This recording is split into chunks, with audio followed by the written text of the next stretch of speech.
नमस्कार, मैं हूं निसार मलिक और आप देख रहे हैं प्राइम टाइम्स न्यूज़। और इस वक्त हम मौजूद जनपद मुजफ्फरनगर के एक ऐसे व्यक्ति के पास जो कांग्रेस पार्टी के पुराने सिपाही हैं। पहले शहर स्तर थे, लेकिन कांग्रेस पार्टी ने बड़ी जिम्मेदारी देकर उनको नवाजा है। अब्दुल्ला आरिफ साहब को उन्हें प्रदेश सचिव के पद पर नियुक्त किया गया है, क्योंकि 2024 का चुनाव है और 2024 के चुनाव की कहीं ना कहीं तैयारी भी है। तो जानकारी लेते हैं कि आज जो इतना बड़ा पद दिया गया है, तो इस बारे में क्या राय है आपकी? सर, सबसे पहले आपका स्वागत है हमारे चैनल में। बहुत बहुत शुक्रिया साहब, आपके चैनल के माध्यम से बात करने का मौका मिला। आज आपको बड़ी जिम्मेदारी दी है कांग्रेस ने।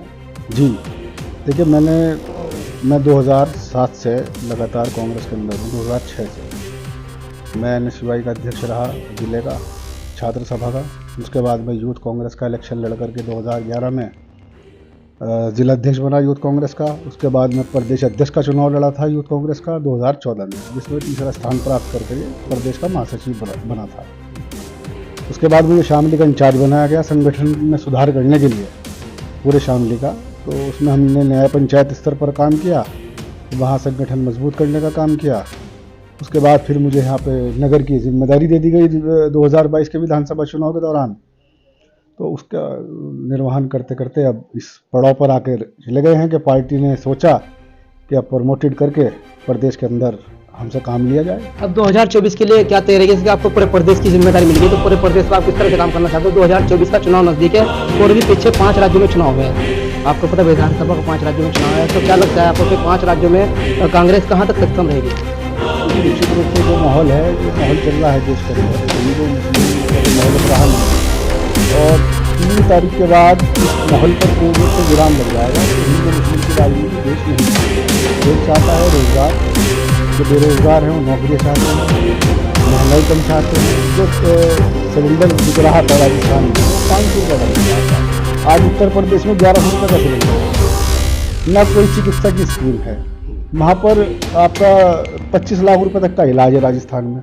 उत्तर प्रदेश के अंदर ऐसी कोई स्कीम नहीं है। यहाँ आयुष्मान कार्ड ही नहीं चल रहे हैं, तो आदमी अपना ट्रीटमेंट कैसे कराए?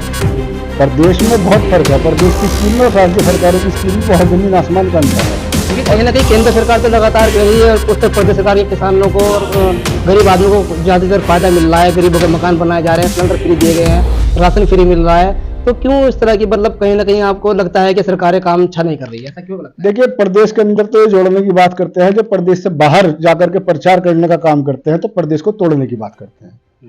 ये कभी इन्हें कन्हैया लाल याद आता है, कभी इन्हें बाबरी मस्जिद याद आती है, राम मंदिर याद आता है। ये ऐसे बयान देते क्यों हैं? असंवैधानिक पद पर माननीय योगी जी बैठे हैं। और सबसे दुर्भाग्य की बात तो है इस देश के अंदर कि देश के प्रधानमंत्री इस चुनाव को ऐसे लड़ रहे हैं जैसे कि वो PM का चुनाव नहीं है, सीएम बनने के लिए चुनाव लड़ रहे हैं। आज मन की बात में भी उनको लोगों ने सुना देखा। मन की बात के माध्यम से क्या 2024 क्या लगता है आपको कि इस बात में 2024 में क्या इनको कहीं ना कहीं फायदा हो गया? सरकार परिवर्तन हो पाएगा, नहीं हो पाएगा? देखिए, 10 साल से मन की बात सुन रहे हैं, काम की बात तो हुई नहीं। हमेशा लोगों के अंदर पहले इंटरेस्ट था कि 10 साल से 2-3 साल तो रहा इंटरेस्ट कि भाई मोदी जी आएंगे, मन की बात करेंगे, कुछ नौकरियां देंगे, कुछ महंगाई कम करेंगे और विदेश नीतियों को मजबूत करेंगे। लेकिन ऐसा कुछ भी नहीं हुआ। यार, जिस ढर्रे पर राजनीति चल रही है भाजपा की, वो 10 से 15 साल तक की म्याद होती है उसकी। एक बड़ा गठबंधन है जो इंडिया गठबंधन बन रहा है, उसमें कांग्रेस भी है, बहुत राज्य स्तर की सरकार, प्रदेश सरकार भी है। तो क्या लगता है कि बीजेपी के सामने कितना बड़ा चुनौती बनना जो माहौल लेगा, या बीजेपी दोबारा से केंद्र में सरकार बनाई है, तीसरी बार क्या बना पाई है? गठबंधन कुछ इसके लिए स्पेशल करेगा? देखिए, स्पेशल तो हो ही रहा है। सारे छोटे दल, बड़े दल आज साथ मिल के चुनाव लड़ने की तैयारी में कर रहे हैं। तो एक लड़ाई तो बड़ी दिलचस्प होने जा रही है पूरे देश के अंदर, और ऐसा नहीं है। और इस माहौल को, इस कदम को, पार्टियों के इस कदम को जनता भी सराहना करती है कि साथ मिल के लड़ेंगे और सांप्रदायिक ताकतों का खात्मा करेंगे। देश की तरक्की करेगा। जब ये खात्मे होंगे इनके, तो देश तरक्की करेगा, देश आगे बढ़ने की सोचेगा। तो क्या आपके गठबंधन जो है 2024 में सरकार बना पाएगा? हाँ, बिल्कुल पूरी बना पाएगा, कोई कमी नहीं है गठबंधन में। ये तो मतभेद होते हैं सीटों के ऊपर कि मुझे इतनी सीटें चाहिए, मुझे इतनी सीटें चाहिए, और हर दल चाहता है, हर दल अपनी भागीदारी चाहता है। हर दल ये चाहता है कि मुझे 50 की जगह 60 सीटें मिल जाए। आज आपको बहुत बड़ी जिम्मेदारी दी गई, हमारे माध्यम से क्या आभार व्यक्त करना चाहेंगे?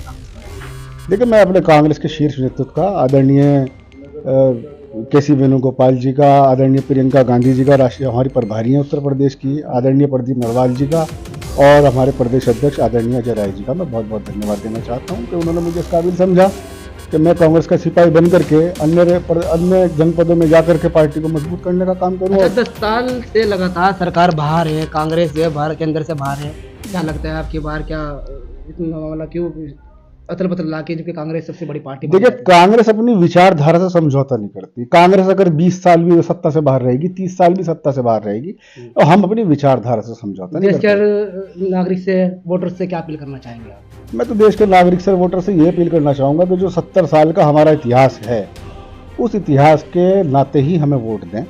जो बीजेपी और आईटी सेल फैलाती है कि 70 साल में क्या दिया, कांग्रेस ने तो सुई से लेकर जहाज तक देश को दिया है। कांग्रेस ने तो अपने प्रधानमंत्री की शहादत दी है। ये कांग्रेस का कहाँ मुकाबला करेंगे? कांग्रेस के तो आसपास भी नहीं है ये लोग। जब शहादत का नंबर आता है तो उनका कार्यकर्ता शहादत देता है, ये नहीं देते। हमारे प्रधानमंत्री दो गए हुए हैं, स्वर्गीय इंदिरा गांधी जी, स्वर्गीय राजीव गांधी जी। इस बलिदान को देश ही नहीं बुला सकता और कार्यकर्ता भी नहीं बुला सकता। ये थे हमारे साथ अब्दुल आरिफ जी, जो आज न्यूयॉर्क जो है प्रदेश सचिव बनाए गए हैं। इन्होंने बहुत अच्छी तरीके से बताया कि बीजेपी से कहीं ना कहीं लोग उग चुके हैं और नए कार्य की। अरे देखिए, बीच में नहीं बोलना करते, क्या पता मैं किस मुद्दे बात कर रहा। ये मुद्दा नगर पालिका नहीं था। नगर पालिका आपको यकीन तो छोड़िए, देखिए लगातार उनके कंधे से कंधा मिलाकर सरकार चाहे सत्ता में थी या नहीं थी, लगातार उनके साथ लगे रहे, तो इसी का आज इनको बड़ा परिणाम मिला है, बड़ा फल मिला है। तो यहाँ पर एक खुशी की लहर हमें देखी गई है और अब्दुल आरिफ ने हमारे माध्यम से अपने वरिष्ठ नेताओं का आभार व्यक्त किया है और 2024 में सरकार का पूरी पूर्णता बनने का आह्वान लगाया है।